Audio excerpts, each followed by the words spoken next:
এই medical কলেজটার video আগেও দিয়েছিলাম, অনেকে জানতে চেয়েছে এখন এর অবস্থাটা কীরকম। এর কাজ কিন্তু প্রায় কমপ্লিট। এখানে যে রাস্তাটা ছিল খারাপ, এই রাস্তাটা 34 নম্বর জাতীয় সড়ক থেকে আসছে, রাস্তাটাও হচ্ছে। আর কয়েকদিনের মধ্যেই কিন্তু এই রাস্তাটা হয়ে যাবে।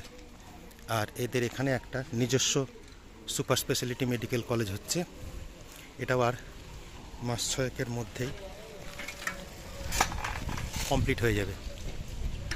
এটা যেটা দেখছেন এটা হচ্ছে বয়েজ হোস্টেল করেছে, এখানে একটা ফুটবল খেলার মাঠ রয়েছে। এইটা লেকচার হল, এখন কাজ কিন্তু সম্পূর্ণ কমপ্লিট। লেকচার হলের পাশে এটা গার্লস হোস্টেল, এই বছর থেকে কিন্তু এখানে ক্লাস শুরু হবে। এই সামনের এই ভবনটা হচ্ছে প্রশাসনিক অ্যাডমিনিস্ট্রেটিভ বিল্ডিং। আর এই যে বললাম এদের একটা সুপার স্পেশালিটি হসপিটাল হচ্ছে।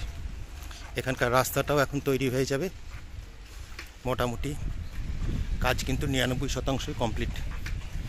আর ওই পাশে দূরে যেটা দেখা যাচ্ছে সবজি রঙের, ওটা হচ্ছে যে ফ্যাকাল্টিরা পড়াবে তাদের ওটা কোয়ার্টার।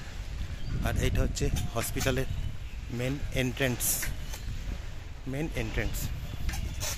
আর ঠিক এদের উল্টো দিকেই, হসপিটাল বিল্ডিংয়ের ঠিক, মেডিকেল কলেজের ঠিক উল্টো দিকেই এই তৈরি হচ্ছে এদের সুপার স্পেশালিটি প্রাইভেট হসপিটাল।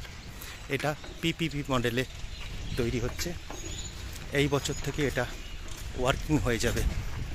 আপনাদের যদি কিছু জানার থাকে, এর ওয়েবসাইট, ফোন নাম্বার আমি ভিডিও শেষে দিয়ে দেবো, সেখান থেকে আপনারা কোয়ারি করে নিতে পারবেন।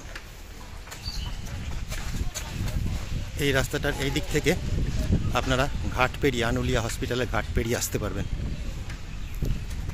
আর আমি যেদিক দিয়ে আসলাম ওখান দিয়ে 34 নম্বর জাতীয় সড়ক দিয়ে আপনারা আসতে পারবেন। এই বছর থেকে এটা একাডেমিক সেশন শুরু হবে। এই মেডিকেল কলেজের পেছনেই বিস্তীর্ণ ধান ক্ষেত, সবুজ প্রাকৃতিক পরিবেশে কিন্তু কলেজটা তৈরি হচ্ছে। আমার ভিডিও ভালো লাগলে চ্যানেলটাকে সাবস্ক্রাইব করে পাশে থাকবেন। Thank you.